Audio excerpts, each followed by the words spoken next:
Hey, what's up? This is David Benjamin from HealthyWildFree.com. Today I'm standing in a field of purple and white flowers, and I wore a purple shirt for the occasion, not intentionally, but I stumbled on this beautiful, deliciously aromatic field of flowers, and I decided this was the perfect place to record. Today I'm going to be discussing the key difference between detoxification and drainage within our biological system. Now, I've been studying health and wellness, holistic living, natural living, herbalism, and all of these things for over 10 years now. And I will say that over that period of time, I followed a lot of sort of like gurus, experts, doctors, medical professionals, healthy lifestyle living experts. And for some reason, detoxification is discussed very, very often, but drainage isn't.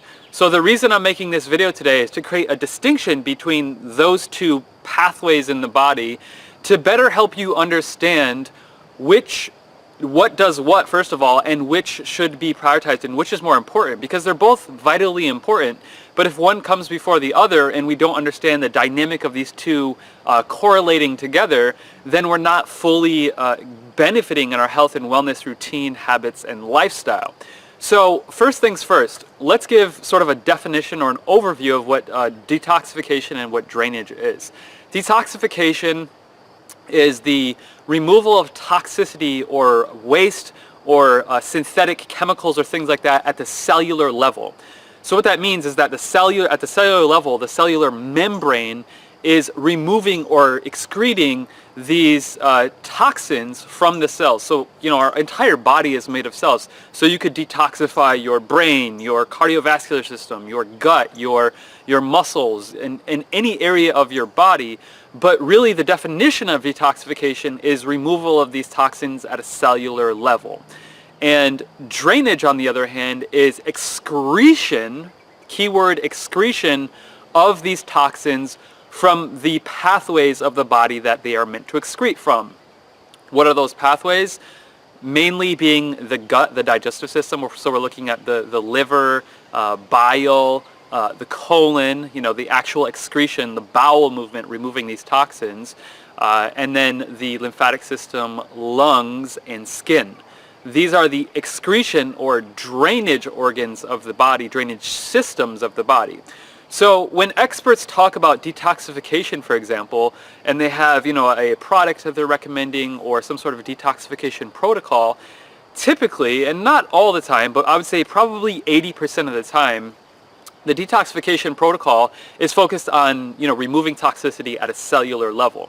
And that's beneficial, of course, because as our body, loads up on these toxins, not intentionally, obviously, the energetic load or the energetic weight of that begins to affect our mitochondrial function, which the mitochondrial function produces ATP, which is the energy or currency of energy within the cell.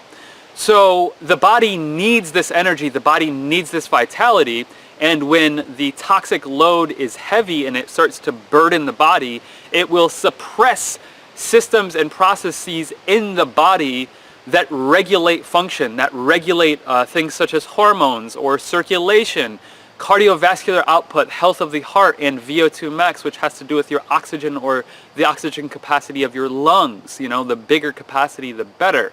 The capacity of your metabolic system, your metabolism, the flexibility of your metabolism to create distinction between fats, carbs, proteins, and to break them down efficiently and burn them equally so that they can be utilized as fuel or repair or optimizing brain function or whatever it may be.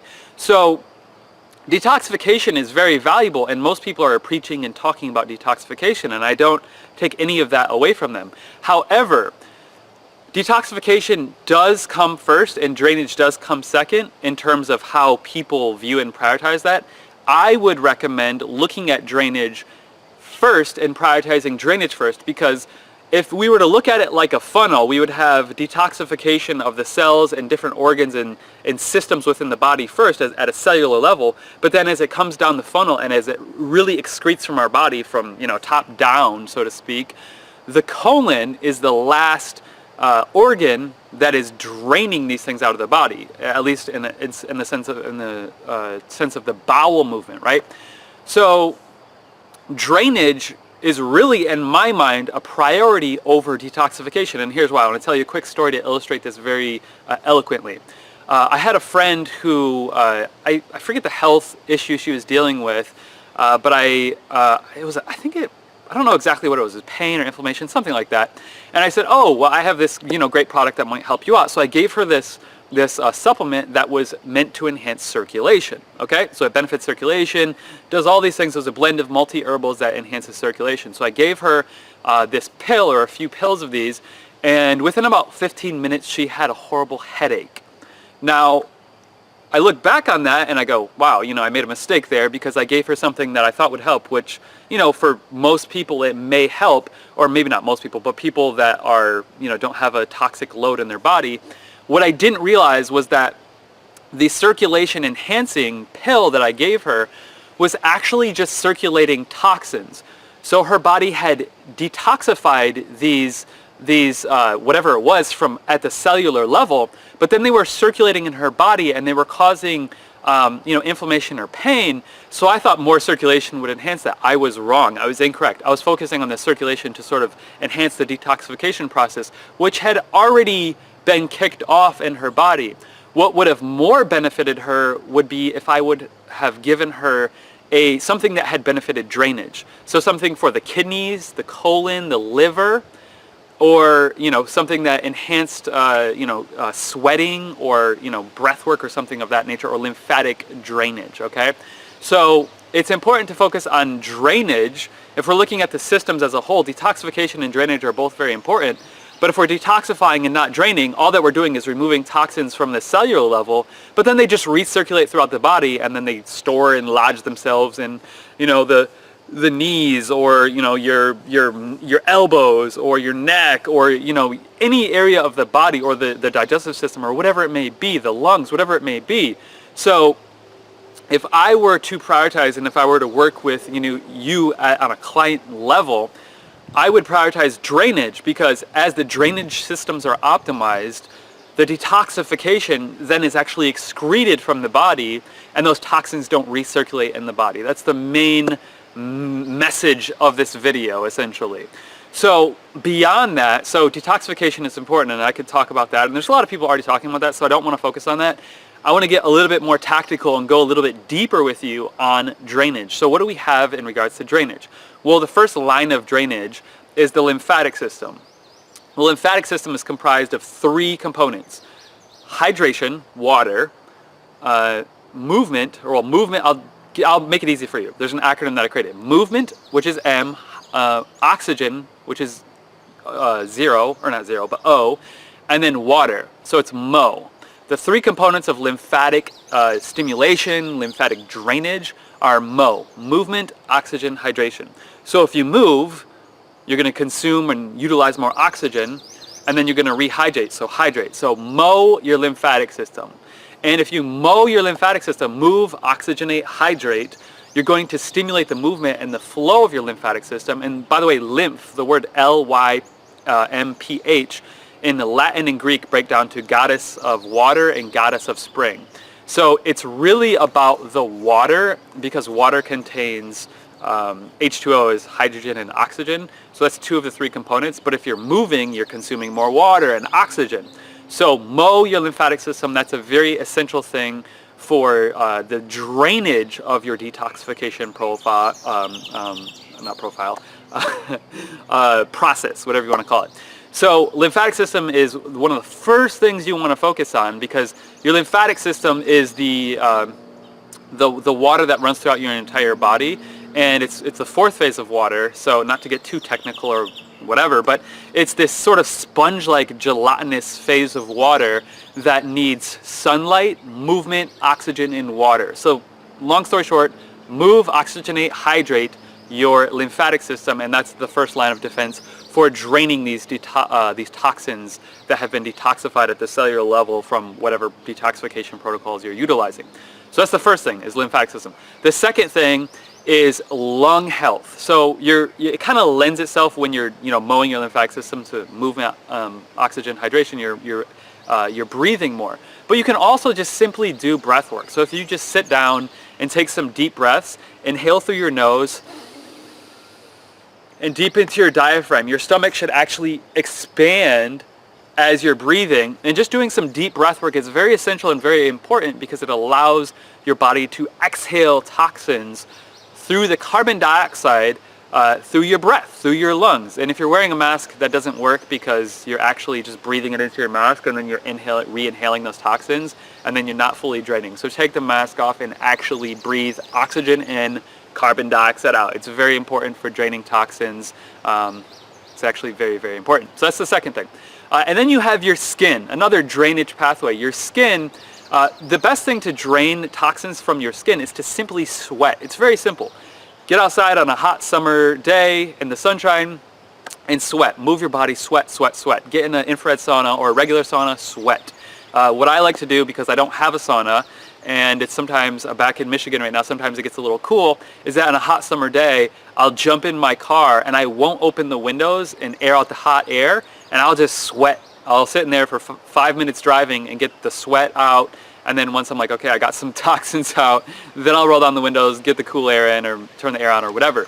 So I find that sweating is very valuable because it's an easy pathway to drain toxins out of your body, and we don't sweat often enough. Unless you live in a very warm climate where you sweat on a daily basis, we really don't sweat enough, and the toxins get plugged in our skin because we're simply clogged up in our skin. And then we have these different skin conditions, inflammation, redness, psoriasis, acne, eczema, all these conditions that come from that because the skin isn't properly excreting these toxins. So sweat through your skin.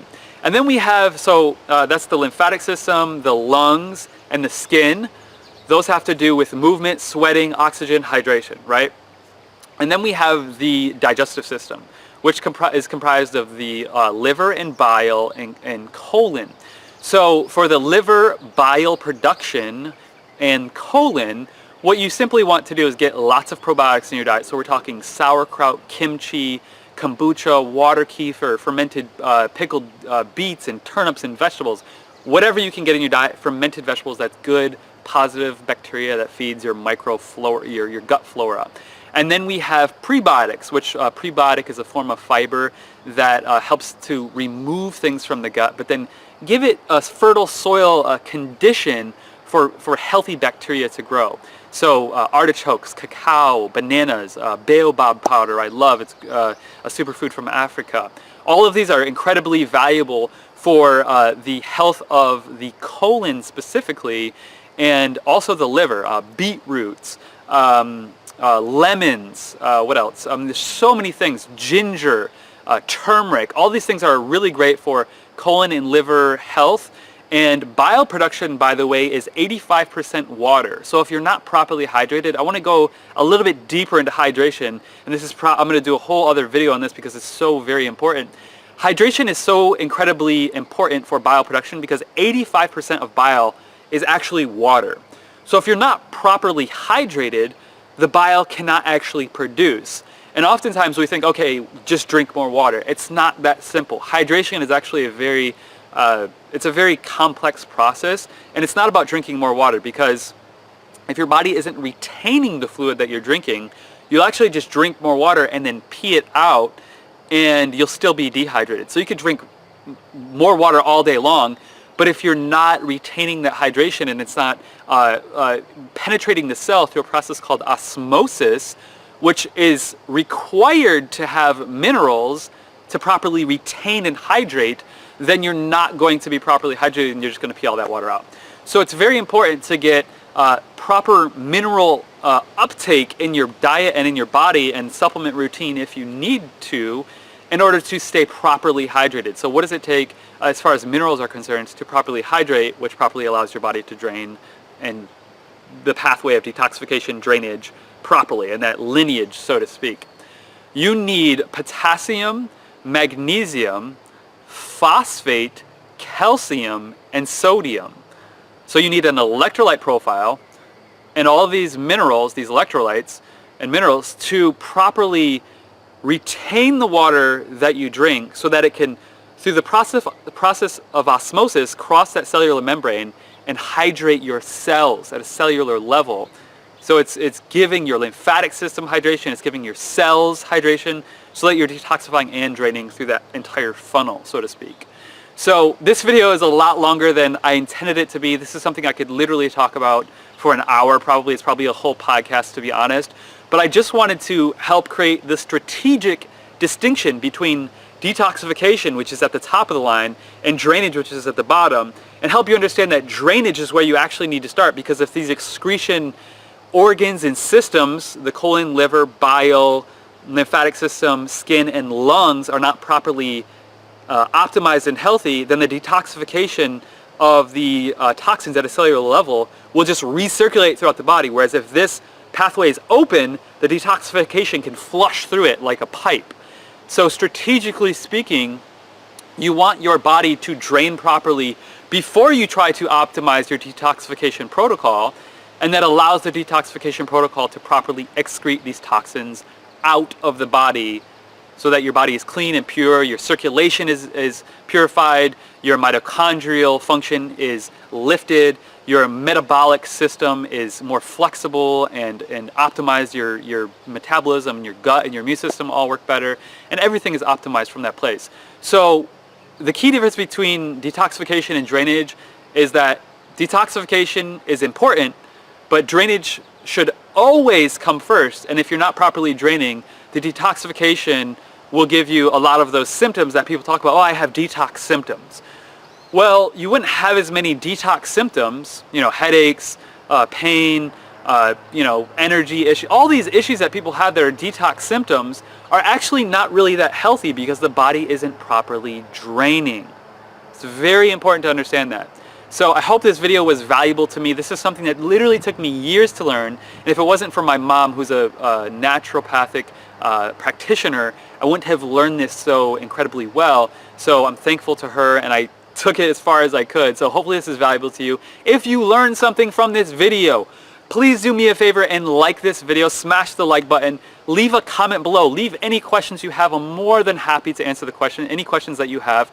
Leave your questions below, or just show me some love below. I'm really getting back into creating videos and being more consistent with this, so I need your help and I need your support. So please like, comment, share, and subscribe below. Hit the subscribe button, tap the bell for notifications for new videos, and click the article below. I wrote a very in-depth article on this and specific foods, specific nutrients, and specific practices that help your drainage systems of the body, and that will be incredibly insightful and valuable to you. So if you want to optimize your drainage systems, it's completely free. Read the article below, and that will help you drain better, so that when you actually do detoxify with top-line protocols, so to speak, your drainage systems will be fully optimized and you won't have as many detoxification symptoms that are negative, and it'll be more of a seamless, positive, uplifting experience for you. Hopefully this was valuable to you. Have an amazing day. This is David Benjamin from Healthy Wild and Free. I'll see you in the next video. Bye.